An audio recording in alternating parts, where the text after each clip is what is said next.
ಇಂದ್ರಾಯ ಸತ್ಯಧರ್ಮರತಾಯ ಚ ಭಜತಾಂ ಕಲ್ಪವೃಕ್ಷಾಯ ನಮತಾಂ ಕಾಮಧೇನವೇ. ಈ ಶ್ಲೋಕಕ್ಕೆ ಎಷ್ಟು ಅರ್ಥ ಇದೆ ಅಂತ ಗೊತ್ತಾಗೋದಾಗ ಸತ್ಯಧರ್ಮರತಾಯ ಚ, ಎಲ್ಲ ಅನುಕೂಲವಿದ್ದಾಗ ಸತ್ಯಧರ್ಮ ಮಾಡೋದು ದೊಡ್ಡದಲ್ಲ, ಎಲ್ಲ ಪ್ರತಿಕೂಲವಿದ್ದಾಗ ಸತ್ಯಧರ್ಮ ಮಾಡೋದು ಭಾರಿ ದೊಡ್ಡದು. ಬೆಂಗಳೂರಿನಂಥ ಊರಲ್ಲಿ ಮಧ್ಯಾಹ್ನ 12ಕ್ಕೆ ಎದ್ದು ಸ್ನಾನ ಮಾಡಿ ಪೂಜೆ ಮಾಡ್ತಾನೆ ಅಂದರೆ ಏನೂ ಆಶ್ಚರ್ಯ ಅಲ್ಲ. ಬದರಿಗೆ ಹೋಗಿ ಬೆಳಿಗ್ಗೆ 6 ಗಂಟೆ ಸ್ನಾನ ಮಾಡಿ ಸಂಧ್ಯಾನ ಪೂಜೆ ಮಾಡ್ತಾರೆ ಅಂದರೆ ಅದು ಭಾರಿ ಗ್ರೇಟ್ ಆಗುತ್ತೆ.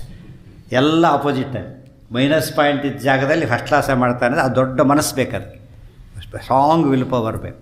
ಇವತ್ತು ರಾಯರು ಆ ರೀತಿ ತೋರಿಸಿದ್ದಕ್ಕೆ ನಿಜವಾದ ಅರ್ಥದಲ್ಲಿ ಇಂತಹ ಸ್ಥಿತಿಯಲ್ಲಿದ್ದಾಗಲೂ ಕೂಡ ಅವ್ರ ಸೋದರಳಿಯ ಬರೀತಾರೆ, ಎಲ್ಲರ ಮನೆಯಲ್ಲೂ ಕೂಡ 15 ದಿವಸಕ್ಕೆ ಒಂದು ಏಕಾದಶಿ ಬಂದರೆ 15 ದಿವಸಕ್ಕೆ 8ನೇ ಏಕಾದಶಿ ಬರ್ತಿತ್ತು ಅವ್ರ ಮೇಲೆ ಅಂತ ಹೇಳ್ತಾರೆ. ಅದು ಪೂರ್ತಿ ಉಪವಾಸ ಅಂತ ಅರ್ಥ.